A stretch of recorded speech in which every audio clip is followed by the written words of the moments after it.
Funniest event in Olympic history was a marathon that was held during the 1904 Olympics in St. Louis, Missouri, and it was an absolute disaster. The fun started days before the race even began when a Cuban participant named Felix first arrived in America via New Orleans, where he promptly gambled all of his money away and had to hitchhike from New Orleans to St. Louis. So we're off to a great start already. Now, back then, they didn't have billions of dollars poured into sports science to optimize athletic performance. What they had instead was people like the organizer of that year's Olympics, a guy named James Sullivan, who wanted to use Olympians as guinea pigs in his experiment to see if athletes performed better if they were dehydrated. So he set up one water station, only one water station for the entire course, which was made up entirely of dry, dusty roads. Again, off to a great start.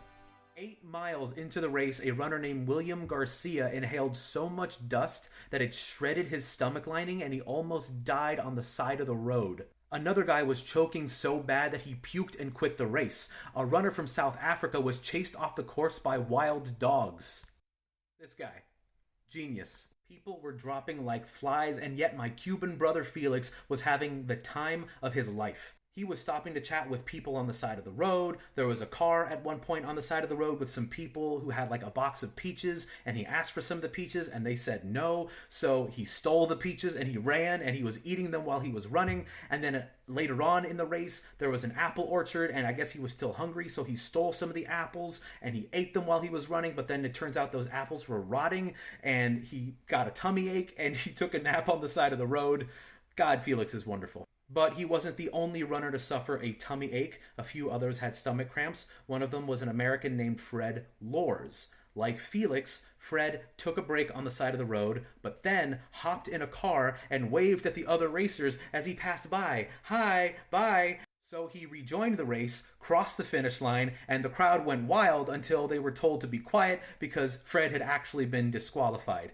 Now, Fred, after getting exposed, would just try to play it off as a joke. He was like, it was just a joke. I was just messing with you.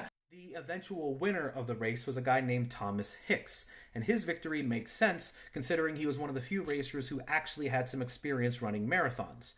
It makes even more sense when you find out that with 7 miles to go, two of his buddies, or just random people on the side of the road, who knows who they were exactly, made him drink a cocktail, some kind of concoction that I guess was the 1904 equivalent of steroids, and it was a mixture of egg whites and strychnine. Now, back then, strychnine was sometimes used as a stimulant, and nowadays it's more commonly known as an ingredient in pesticides. So this poisonous cocktail fueled him for a little bit, and then when it started to wear off, his friends, or whoever the hell these guys were, they gave him a little bit more, but this time chased it with some brandy. Hicks was eventually a shambling corpse with a pale face who was begging to just lie down and rest, but his buddies, ever so loving and kind, gave him some more egg whites and brandy and told him to shut the fuck up and keep going.